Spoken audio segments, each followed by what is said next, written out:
मोहनपुरा गांव में वैष्णवी अपने माता पिता के साथ रहती थी। उसके पिता बहुत गरीब थे। उनके पास खेती के लिए थोड़ी जमीन थी जिससे उसके माता पिता घर का खर्च चलाते थे। लेकिन वैष्णवी पढ़ाई में बहुत अच्छी थी। आज उसका 12वीं क्लास का रिजल्ट आने वाला था। श्यामलाल। वैष्णवी, आज तो तुम्हारा 12वीं का रिजल्ट आने वाला था।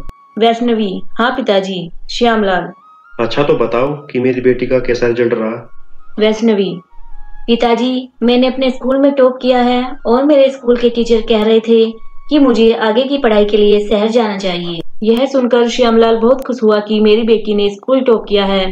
लेकिन वैष्णवी की शहर जाकर पढ़ने की बात से वह मन ही मन बहुत दुखी हुआ।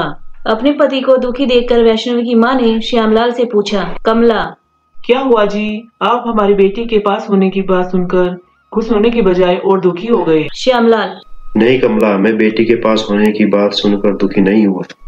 मैं तो यह सोचकर दुखी हो रहा हूँ कि हम अपनी बेटी को आगे की पढ़ाई के लिए शहर कैसे भेज सकते हैं। कमला, ये क्या कह रहे हो आप?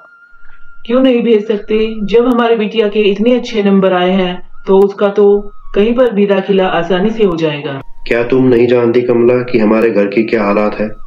मैं घर का खर्च ही मुश्किल से चला पाता हूँ, तो मैं शहर जाकर पढ़ने के लिए इतने पैसे कहाँ से लाऊंगा। अपने माता पिता की बात सुनकर वैष्णवी बोली, वैष्णवी, पिताजी आपको पैसों की चिंता करने की जरूरत नहीं है। मेरे टीचर बता रहे थे कि मेरा दाखिला तो स्कॉलरशिप पर हो जाएगा।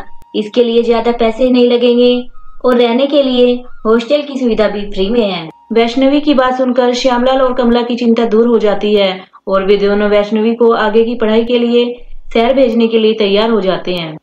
कुछ दिनों बाद वैष्णवी पढ़ाई के लिए शहर आ जाती है। वैष्णवी शहर को पहली बार देखती है क्योंकि इससे पहले वह कभी गांव से बाहर नहीं गई थी। अगले दिन वैष्णवी अपने सिंपल सूट सलवार और दुपट्टा पहनकर कॉलेज जाती है, जहां पर अन्य विद्यार्थी उसकी वेशभूषा देखकर उसका मजाक बनाते हैं।